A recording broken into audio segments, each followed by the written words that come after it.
De eso estamos hablando. Tenemos en línea para hablar de este tema y profundizar. ¿Qué está en juego? ¿Se ven soluciones? ¿No se ven soluciones? A Héctor Sánchez, ex superintendente de salud y además director del Instituto de Salud Pública de la UNAV. Muy buenos días, Héctor. ¿Cómo le va? Buen día, Héctor. Muy buenos días, Claudia. Muy buenos días, Gerardo. Un A placer ver, saludarlo. lo mismo Igualmente. decimos y muchas gracias por responder esta llamada tan tempranito. Héctor, estamos en un minuto en que todo el mundo dice estamos realmente en esa línea, en esa línea de fuego, en esa línea compleja que no se esperaba y en la que pareciera ser que no se avanza tanto. Ayer entiendo que sí hubo algunos acuerdos y también se vieron algunas A ver si hoy día divisiones. se cristalizan Sí, algo. exacto. Dicen que podría haber algo. Pero usted, tal como ha seguido la pista de esta discusión sobre ley corta de ISAPRE, ¿ve salidas, no ve salidas? ¿Qué es lo que le preocupa en este minuto? Ahora, salidas a un conflicto como este siempre hay. Han habido, de hecho, propuestas de comisiones técnicas nombradas por el propio Parlamento. El Senado nombró una comisión técnica transversalmente con participantes de todos los sectores políticos y técnicos, incluido el gobierno. Llegaron a un acuerdo unánime que posteriormente el gobierno no lo quiso tomar. Por lo tanto, el tema de fondo es si hay voluntad política. ¿Ya? Y ahí ya es más difícil porque hay que meterse en cuál es el racionamiento que están teniendo tanto el gobierno como la oposición. ¿Por qué digo esto? Porque este es un conflicto que se ha arrastrado ya por cerca del año y medio. Ya los fallos de la Corte Suprema no son de ayer, son de hace un año y medio, y en un año y medio ya el gobierno no ha querido llegar a acuerdo con la oposición, ya, y ha planteado en forma tardía un proyecto. Se demoró más de 6 o 8 meses en presentar un primer proyecto que indudablemente no iba a llegar a acuerdo con nadie. Y a continuación las indicaciones, fíjese que las entregó recién antes de ayer. ¿Ya? Y por lo tanto al borde de que termine el plazo. Por lo tanto, la duda que yo tengo es que haya verdaderamente voluntad de acuerdo para solucionar ¿De parte de un quién? problema que puede, de parte del gobierno específicamente. Porque es importante eso, porque el gobierno dice que no ha encontrado, ¿no es cierto?, receptividad al frente. La oposición dice que no les corresponde a ello. Entiendo que el gobierno ha dicho también que bueno, que esto finalmente un problema no es del gobierno, es un problema que la Corte Suprema dictó un fallo a la ISAPRE. Entonces, como que la pelota se mueve en la cancha, digamos. La pelota siempre estuvo en manos del gobierno. El tribunal, la Corte Suprema fue muy clara. Le entregó la instrucción al superintendente de salud para que implementara el fallo. Claro y preciso. No había duda alguna. El superintendente en un minuto determinado se declaró incompetente, dijo que el Parlamento tenía que legislar. Posteriormente enviaron un proyecto de ley al Parlamento y hoy día nos sorprende el ministro secretario general de la Presidencia, en la cual dice: nosotros vamos a implementar el fallo con ley o sin ley. O sea, nunca fue necesaria la ley. Por lo tanto, en estricto rigor, la pelota siempre ha estado en manos del gobierno. Lo que pasa es que han querido sacar la castaña con la mano al gato, y el gato en esta vuelta ya es el Parlamento hoy día, y ayer fue la Corte Suprema. Por lo tanto, en estricto rigor, aquí se están tirando la pelota para el otro lado de la cancha, pero en la práctica, ojo, lo que yo creo que está sucediendo es que hay una disputa al interior del gobierno respecto de cuál debiera ser el camino de solución. Por una razón muy simple, porque hay un sector del gobierno en el cual no ha querido abandonar una idea que tuvo cuando fue candidato Boris la primera vez y posteriormente también la segunda vez, de crear un sistema único de salud en la cual las ISAPRES no tenían espacio. Por lo tanto, en estricto rigor, yo creo que lo que se está discutiendo ya, y por eso que ha sido tan difícil llegar a un acuerdo, es que en definitiva no hay voluntad política para que las ISAPRES alcancen un verdadero equilibrio financiero. Yo creo que ese es el problema de fondo. Usted escucha a Héctor Sánchez, ex superintendente de Salud Pública y director del Instituto de Salud Pública de la UNAV, conversando con Primera Pauta. Son dos preguntas que tienen conexión la que le quiero hacer. Primero, con las indicaciones actuales, ¿no? Lo que tenemos hasta aquí. 10% de reajuste máximo, cotización del 7%, pagar en 10 años, pagar con prestaciones como alternativa. ¿Qué viabilidad tiene el sistema privado con estas condiciones que el gobierno dijo? Porque la ministra de Salud lo dijo, la Jimena Aguilera, dijo: con esto pueden ser viables. ¿Usted coincide con eso?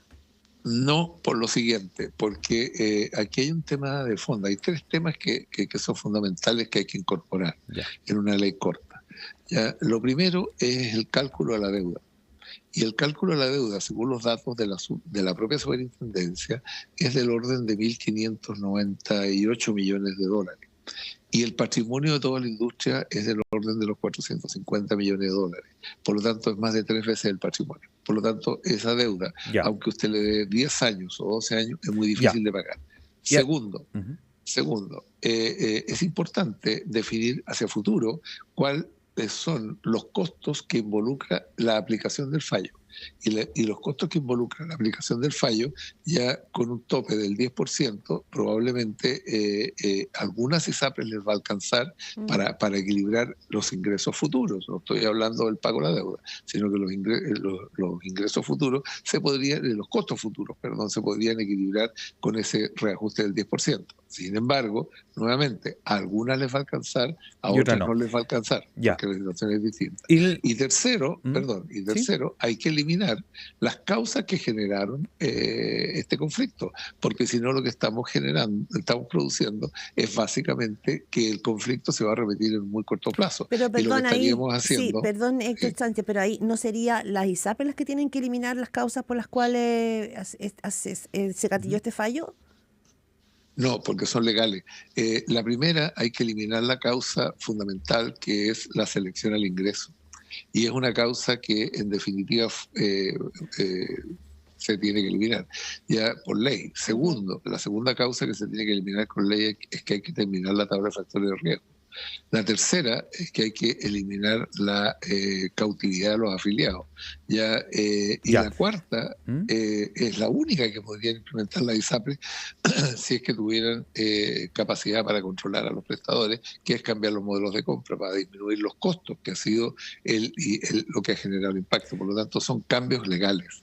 Héctor Sánchez, bueno, y la segunda pregunta vinculada a esa primera que usted ya nos ha dejado clarísimo que no serviría, como la ministra dice que sí, pero usted dio 4 razones por qué no sería viable, que con esas indicaciones que ha presentado serviría. Lo que se habla en estas horas, y que hoy día se podría votar o llegar a algún tipo de acercamiento es, una, extender más de 10 años el plazo para que paguen, y segunda, que se permitiera pagar de una sola vez a algunos afiliados, pero con una rebaja del monto total.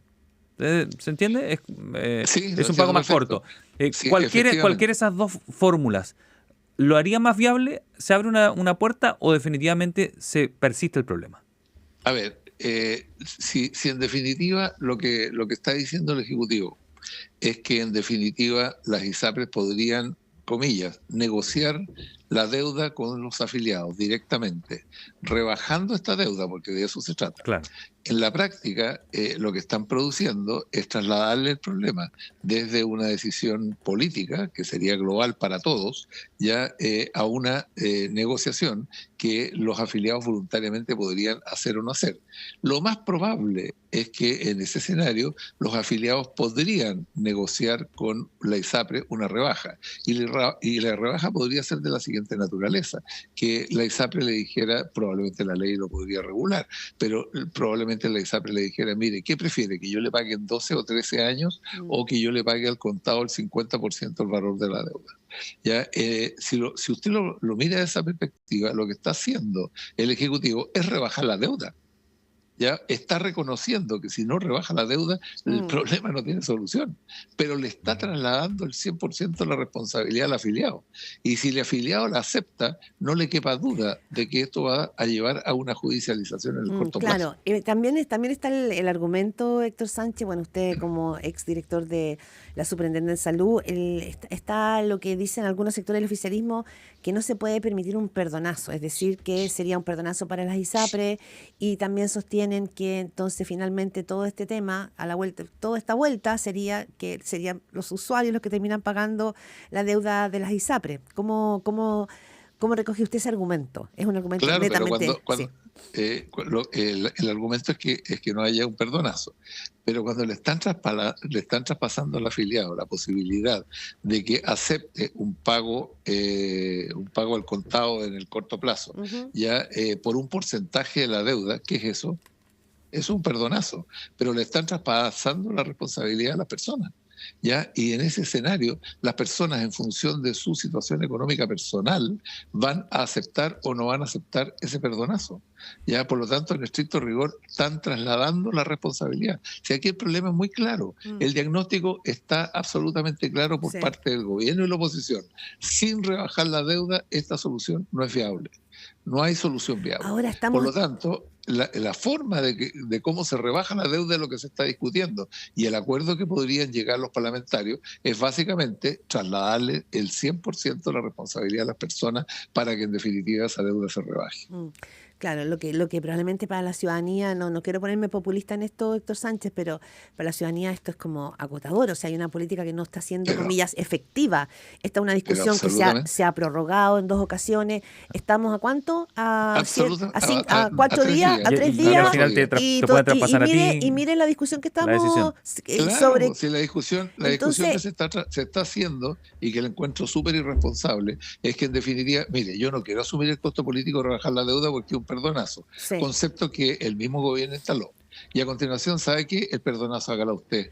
Pero, ¿ya? Usted mismo tome la decisión de rebajar la deuda. Y usted firme un contrato con Lisapre en que aceptó que le pagaran el 50%. Entonces, en ese escenario, estamos frente a un afiliado que va a hacer la siguiente pregunta. Ok, me rebajaron la deuda. ¿Y qué gané yo a cambio? Después de haberme tenido prácticamente 1 año y medio, casi 2 años, en una situación de incertidumbre, ¿qué gano yo? Por eso que nosotros estamos diciendo, muchos técnicos de distintos colores políticos, y esta cuestión casi no es política desde el punto de vista técnico, todos estamos diciendo, oiga, ojo, hay que incorporarle beneficios a las personas hoy.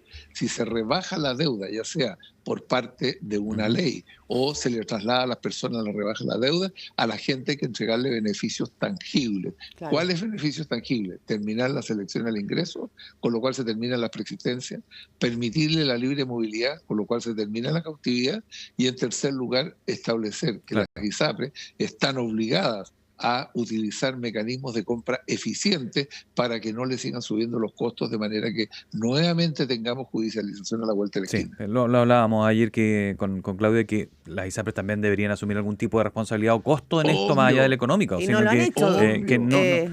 Si no le va a salir, no han colaborado mucho. Gratis. Mire, esto puede sonar una caricatura, pero me parece que así se ha leído por una parte del sector, al menos legislativo. Escuchábamos una parlamentaria ayer que decía, bueno, si caen nomás. Si caen la ISAPRES nomás. Entonces, esto lo primero que se le viene a la cabeza es, oye, pero ¿qué tanto? Va a ser un grupo de personas privilegiadas económicamente que van a dejar de ir a una clínica muy linda en el sector oriente de la capital si es que esto sucede. Pero quiero saber si es eso o el efecto es mucho más pedestre que eso. Es mucho más grande y el impacto es mucho peor que eso. Si caen las ISAPRES, esto genera las siguientes consecuencias. Primero, el 40% de la cartera de afiliados de las ISAPRES ya son personas mayores de 60 años y o tienen preexistencia. 40%, casi la mitad. 40%. Algunas son más, otras son menos, pero el promedio es más o menos 40%. 38% va a ser más preciso. ¿Ya? Por lo tanto, ese grupo de personas no tiene ninguna otra alternativa que irse a FONASA. ¿Ya? Y si no hay ley corta, no hay modalidad complementaria, ¿ya? De cobertura. ¿Ya? El AMCC no existiría. Por lo tanto, van a tener que ir a FONASA a cubrirse sus riesgos con los prestadores que tienen y con los aranceles que tiene FONASA. Primera consecuencia. Segunda consecuencia. Perdón, solo para hacer el punto, un comentario sobre el 1, que es un escenario muy poco alentador.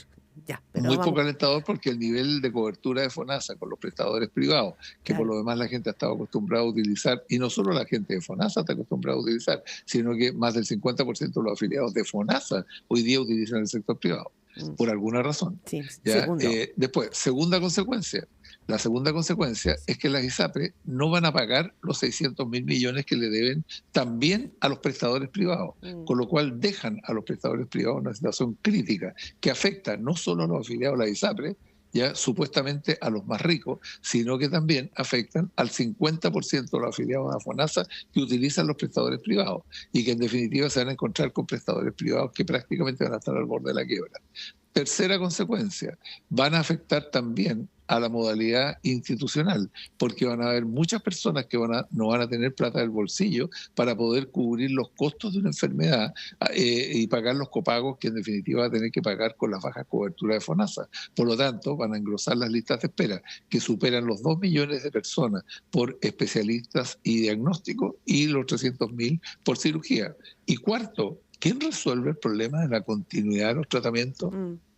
Porque si hoy día hay más o menos 200.000 personas que en este momento, 250.000, que en este momento están en tratamiento, en algún tratamiento de alto costo, ¿ya? O están intervenidos o se van a intervenir quirúrgicamente o están en un tratamiento francamente. Entonces, ¿quién va a resolver eso? ¿Cómo se va a financiar? ¿Ya? Entonces, esas son las preguntas que en definitiva la gente se tiene que hacer, porque es re fácil instalar caricaturas. ¿Ya? Esto es de los ricos. La pregunta que yo hago es lo siguiente, o sea, una persona que hoy día gana 1 millón de pesos, 1,5 millones de pesos, 2 millones de pesos, una familia, ¿ya la consideramos una familia rica? ¿O es una familia que si tiene un siniestro catastrófico en salud va a ir a la pobreza más absoluta?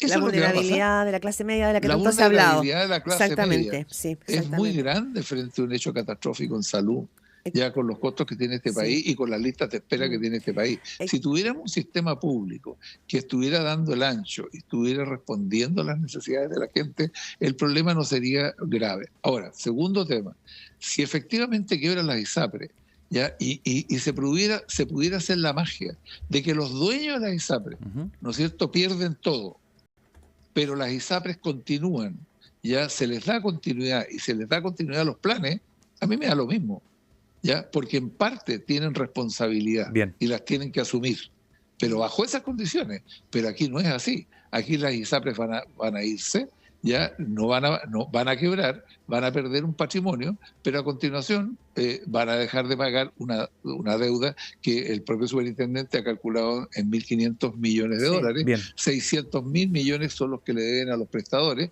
y además va a estar lo que le van a deber a las personas, que no se las van a pagar. Héctor Sánchez, ha sido un placer el tiempo voló muy interesante. Y le agradecemos mucho la claridad en la explicación porque probablemente cuesta darle, ¿no es cierto?, la panorámica a esta discusión.